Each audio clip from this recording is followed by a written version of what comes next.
O problema é que os métodos da medicina ortodoxa ainda não são eficazes no tratamento das verdadeiras causas das doenças. Os médicos tradicionais podem tratar os efeitos das doenças. Teriam eles, porém, a capacidade de tratar os precursores emocionais, mentais, bioenergéticos e espirituais das mesmas? No presente momento, nós simplesmente não podemos dispensar os medicamentos convencionais e a cirurgia. Nossos conhecimentos na área da medicina convencional ainda se encontram num estágio incipiente. O atual sistema de assistência médica dos Estados Unidos faz com que as pessoas tenham dificuldade para obter uma cobertura de seguro para qualquer tipo de assistência médica que não seja proporcionado por médicos ortodoxos. Considerando as coisas a partir de um ponto de vista econômico, as organizações que pagam aos médicos pela assistência prestada ainda encaram o modelo newtoniano de medicina como a única modalidade válida de tratamento. Assim, aqueles que dependem da assistência médica coberta por essas organizações só podem recorrer aos métodos ortodoxos de tratamento. Embora os terapeutas holísticos estejam ganhando espaço, o sistema demora a mudar. Conquanto a pessoa tenha obviamente a opção de pagar de seu próprio bolso pelas vitaminas, essências florais e remédios homeopáticos, nem todos podem custear essas despesas. De maneira geral, porém, muitos remédios naturais e energéticos sutis costumam ser bem mais baratos do que os tratamentos farmacológicos convencionais. As medicinas vibracional e holística não devem ser limitadas exclusivamente à classe média alta para cima. Este é um tipo de sistema de cura que deveria estar ao alcance de todos os que têm a mente aberta e estejam suficientemente interessados em experimentá-lo. Infelizmente, porém, o crescente custo da assistência médica nos Estados Unidos fez com que muitas pessoas tivessem de recorrer a alguma espécie de seguro de saúde para atender às necessidades médicas de suas famílias. Em virtude do comportamento dessas organizações quanto ao pagamento dos serviços, a tendência ainda é no sentido de estimular a aplicação de tratamentos médicos convencionais. Uma nota otimista em relação a este assunto é que diversas dessas organizações, incluindo a Cruz Azul, estão adotando programas de prevenção de doenças. Elas descobriram que sai muito mais barato prevenir as doenças do que tratá-las. Esperemos que esses sinais positivos indiquem efetivamente o rumo que as coisas vão tomar no futuro. À medida que os terapeutas adeptos da medicina vibracional começam a obter maior quantidade de dados clínicos a respeito da eficácia de seus métodos de tratamento e que um número maior de médicos holísticos se posiciona a favor do uso desses métodos energéticos sutis, poderemos acabar testemunhando o surgimento de organizações de assistência médica que irão cobrir não apenas os tratamentos clínicos e cirúrgicos ortodoxos, mas também o uso de essências florais, de remédios homeopáticos, da máquina de Vol e de outros sistemas de diagnóstico eletroacupunturais, além de muitos outros procedimentos semelhantes. Infelizmente, porém, a companhia de seguro médico do futuro ainda está longe de tornar-se realidade, principalmente por causa da força política e das opiniões dogmáticas de organizações hostis como, por exemplo, a Sociedade Americana de Medicina. Para as mentes newtonianas dos membros dessa associação, boa parte da medicina vibracional é vista como charlatanismo. Por isto é tão importante que a medicina vibracional e as relações anatômicas sutis entre a saúde e a doença sejam cientificamente comprovadas através de pesquisas médicas que utilizem os novos aparelhos de exploração por formação de imagens, os quais podem demonstrar na teoria e na prática a validade desse método de diagnosticar doenças. A medicina ortodoxa foi um passo importante e necessário na evolução das modernas ciências da cura. A física newtoniana também foi uma etapa importante do processo que resultou no reconhecimento dos modelos instantâneos acerca da relatividade e da teoria dos campos energéticos. A medicina moderna, conforme discutimos nos 3 primeiros capítulos, baseia-se principalmente nos modelos newtonianos de comportamento mecanicistas. Trata-se de uma maneira de ver as coisas que agora precisa ser expandida e aperfeiçoada de modo a incorporar as descobertas mais recentes da ciência. Da mesma forma como Einstein inicialmente foi tido como louco, quando expôs pela primeira vez suas teorias radicais, hoje também se considera que muitos dos atuais defensores da fisiologia energética e vibracional já estão passando dos limites. Este frequentemente é o destino das ideias que estão um pouco à frente de sua época. Foi preciso mais de 60 anos para que os cientistas começassem a validar o que Einstein havia lhes dito. Agora ele é considerado um gênio. Esses exemplos comuns de obstáculos ao progresso servem para dar uma ideia das dificuldades de aceitação encontradas por pioneiros como os terapeutas adeptos da medicina vibracional, os quais também estão um pouco adiante de seu tempo. Infelizmente, porém, o crescimento muitas vezes é um processo penoso, não apenas para as pessoas mas também para as culturas e civilizações humanas. À medida que evoluímos em direção a novos modelos científicos e adotamos a visão einsteiniana do universo, de acordo com a qual a matéria é energia e os sistemas fisiológicos são campos interativos de Energia, os médicos começarão lentamente a substituir as velhas técnicas cirúrgicas e farmacológicas por métodos de tratamento mais sutis e menos invasivos.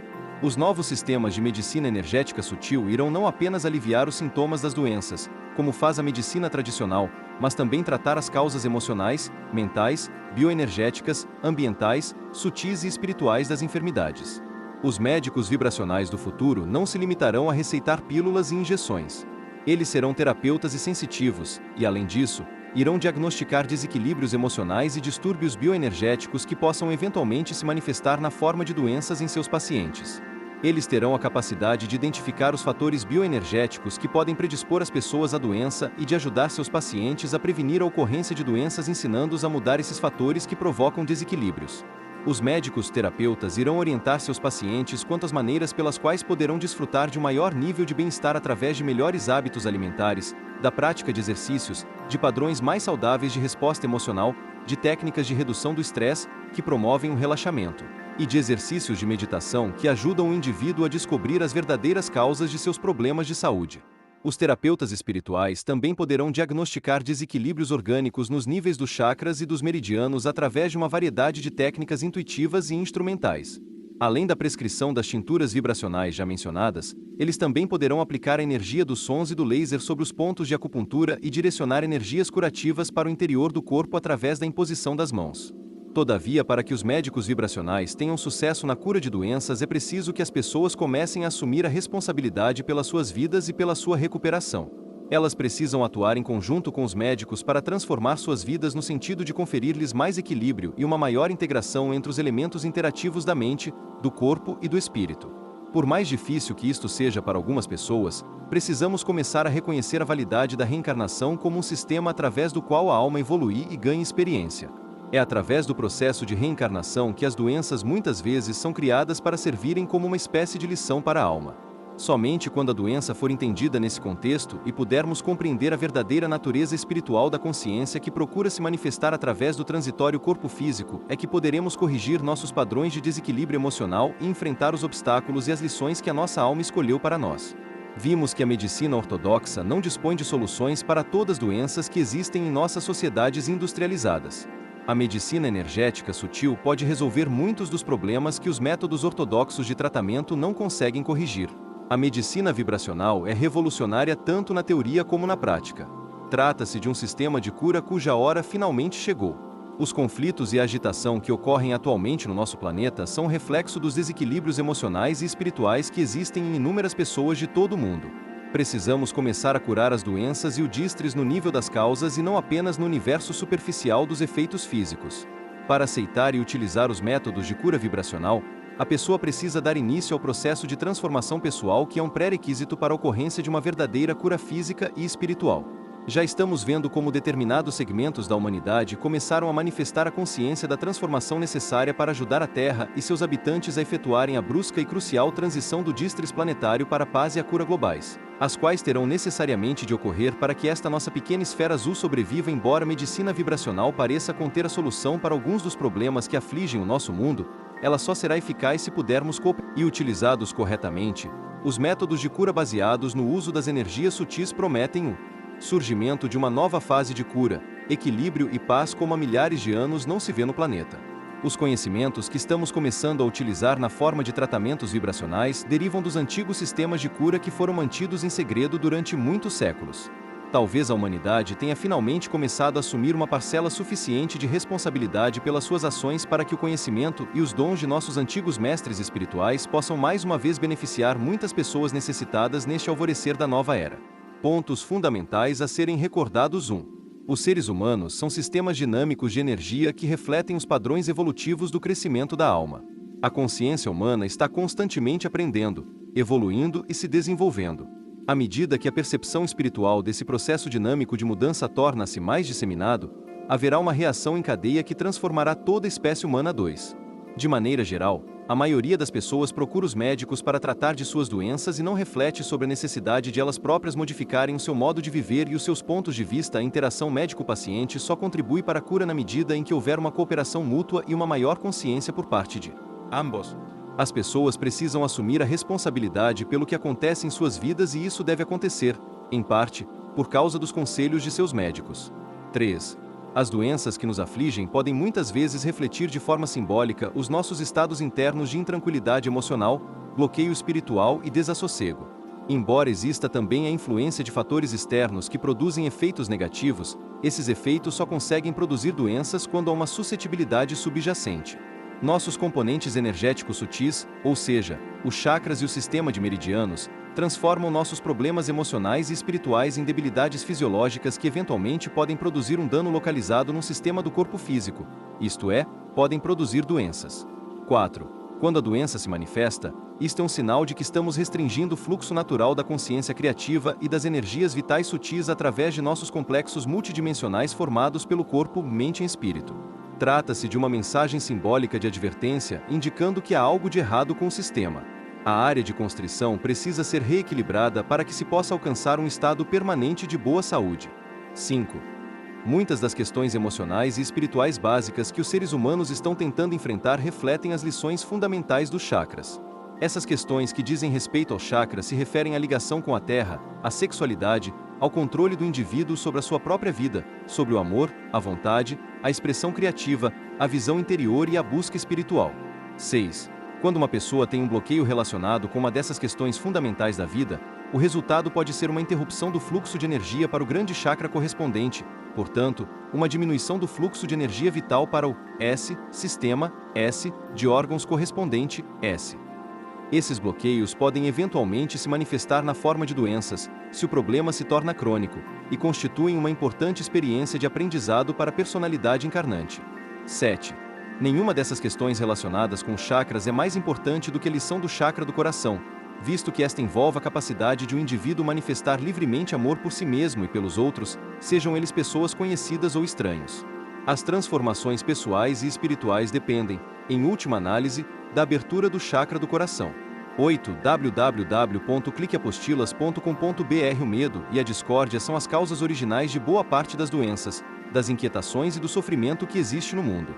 Quando estamos operando nos níveis inferiores de nossa consciência, não enxergamos os nossos temores e os projetamos sobre o mundo, quando o problema na verdade está dentro de nós mesmos. Para curar esses temores, o indivíduo precisa eliminar os bloqueios do chakra do coração e dar mais espaço em sua vida para o amor e o perdão. Quando abrimos o chakra do coração e as energias espirituais superiores passam a fluir com mais facilidade através do organismo, esta transformação age como um catalisador para curar não apenas a nós mesmos, mas também aqueles que nos rodeiam.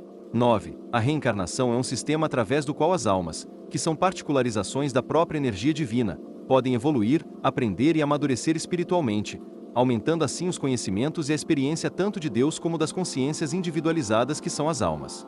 Em virtude da conexão holográfica entre Deus e todos os aspectos da criação, a vasta consciência divina está sempre a par de tudo o que acontece no universo.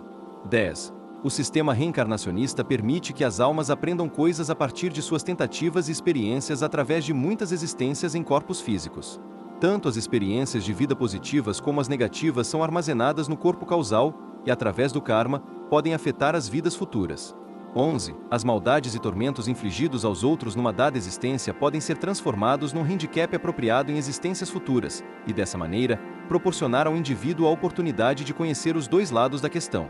Da mesma forma, a personalidade encarnante poderá obter riquezas, posição e ascender socialmente em parte como consequência dos méritos de seus atos positivos em vidas anteriores.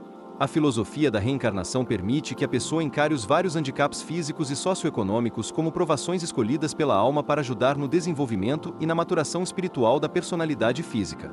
O modo como cada indivíduo prefere agir numa determinada situação e a decisão de aproveitar ou não a circunstância como uma oportunidade para o desenvolvimento da alma, irá variar de acordo com a vontade de cada um. 12. Muitas civilizações do passado chegaram a conhecer a verdade a respeito da reencarnação e da anatomia multidimensional humana. Entre elas está a Atlântida, a Lemúria e as diversas escolas de mistérios do Egito e da Grécia. Apesar da perversão humana, das guerras e da corrupção, sempre houve postos avançados secretos preservando e divulgando os ensinamentos relativos à natureza divina da humanidade e a toda a extensão do potencial humano expandido. 13.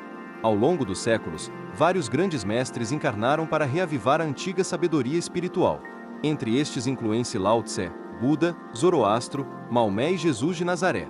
Em sua esteira, surgiram muitas religiões universais, cada uma ensinando os mesmos princípios básicos numa língua ou versão ligeiramente diversa, mas todas expressando a mesma verdade. O que se perdeu ao longo dos anos foi a natureza simbólica das lições que eles vieram ensinar. As palavras metafóricas desses mestres foram tomadas ao pé da letra, muitas vezes fazendo com que o seu significado espiritual básico fosse alterado ou perdido. 14. A medicina vibracional é uma abordagem curativa que se baseia no conceito einsteiniano de que matéria é energia e de que os seres humanos são formados por uma série de complexos campos de energia em equilíbrio dinâmico. O campo da matéria física está em equilíbrio com esses campos de dimensões superiores do espaço-tempo negativo. Esses campos de corpos de frequências etéricas, astrais, mentais, causais e de frequências ainda mais elevadas, proporcionam à personalidade encarnante informações energéticas, estrutura e conhecimentos superiores provenientes de sua fonte espiritual. O propósito de todo esse arranjo estrutural consiste em proporcionar um veículo de expressão para a alma poder se desenvolver através de experiências nos mundos da matéria. 15. A medicina vibracional procura melhorar e tornar mais significativa a ligação entre a personalidade e o eu superior. As modalidades terapêuticas energéticas ajudam a fortalecer as conexões energéticas entre a personalidade e a alma propriamente dita ao reequilibrarem o complexo corpo, mente e espírito como um todo. Embora nem todos os instrumentos da cura vibracional atuem nos níveis energéticos superiores, a intenção e a meta do terapeuta ou médico são as de procurar ajudar seus pacientes a alcançar este alinhamento. 16. À medida que as tecnologias da nova era evoluem, e são desenvolvidos sistemas de formação de imagens com a capacidade de confirmar a descrição da anatomia multidimensional humana feita por este autor, a medicina vibracional irá conquistar mais aceitação por parte do estabelecimento médico mais ortodoxo. Conforme mencionamos no capítulo 4, certos matemáticos pioneiros, como Charles Moses, por exemplo, colocam a raiz quadrada de -1 numa categoria numérica que ele chama de hipernúmeros. Segundo Moses, esses hipernúmeros são necessários para o desenvolvimento de equações que descrevem matematicamente o comportamento de fenômenos de dimensões superiores, tais como as interações energéticas sutis dos sistemas vivos que foram descritas ao longo deste livro. Embora à primeira vista números imaginários, como a raiz quadrada de -1, pareçam ser impossíveis de compreender, Moses observa que eles são necessários para se resolver equações nas áreas das teorias quânticas e eletromagnéticas. O que acontece com o comportamento da matéria e da energia, de acordo com a transformação de Einstein-Lorentz, quando lidamos com sistemas cujas velocidades excedem a da luz? À esquerda de c, velocidade da luz, observamos a conhecida curva exponencial que acabamos de demonstrar. Quando substituímos o v da equação por velocidades maiores que a da luz, porém, surge uma segunda curva, invertida, que parece ser uma imagem da primeira refletida num espelho. Enquanto a primeira curva se inicia no eixo do zero e sobe em direção ao infinito positivo, mas a segunda curva começa no infinito negativo, graus, e segue em direção ao eixo do zero. Tiller refere-se à matéria descrita pela curva que fica à esquerda de c, em velocidades menores que a da luz, como o universo do espaço-tempo positivo, mais é t. Este é o conhecido mundo da matéria física. No modelo de Tiller, a curva que fica à direita de c, em velocidades maiores que a da luz, representa o mundo do espaço-tempo negativo, e t, no qual a energia é magnetoelétrica e negativamente entrópica, e a substância apresenta uma natureza magnética sutil. O espaço-tempo negativo é a dimensão do etérico mundo das energias, que inclui o corpo etérico humano. A substância que constitui os nossos corpos etéricos vibra em velocidades maiores que a da luz, dificultando sua mensuração direta por meio dos equipamentos sensoriais eletromagnéticos convencionais. Além disso, na minha opinião, o universo astral também existe nas dimensões do espaço-tempo negativo e em velocidades vibracionais maiores que as do universo etérico. Como as coordenadas gráficas do modelo Tiller-Einstein ainda são teóricas, os limites exatos entre os dois universos não podem ser determinados. O fato de tanto as energias etéricas como as astrais se moverem mais rapidamente do que a luz, explica a natureza magnética sutil comum aos dois universos e também a dificuldade de detectá-los com sistemas sensoriais comuns. O indivíduo dotado de grande capacidade de clarividência consegue perceber essas energias sutis porque o faz através das energias captadas por meio dos chakras etérico e astral, que atuam como órgãos sensoriais em relação aos... E assim termina o livro. Se tiver alguma sugestão de livro, deixe o seu comentário. Olhe o canal, talvez o outro livro possa te interessar. Agradeço por ouvir.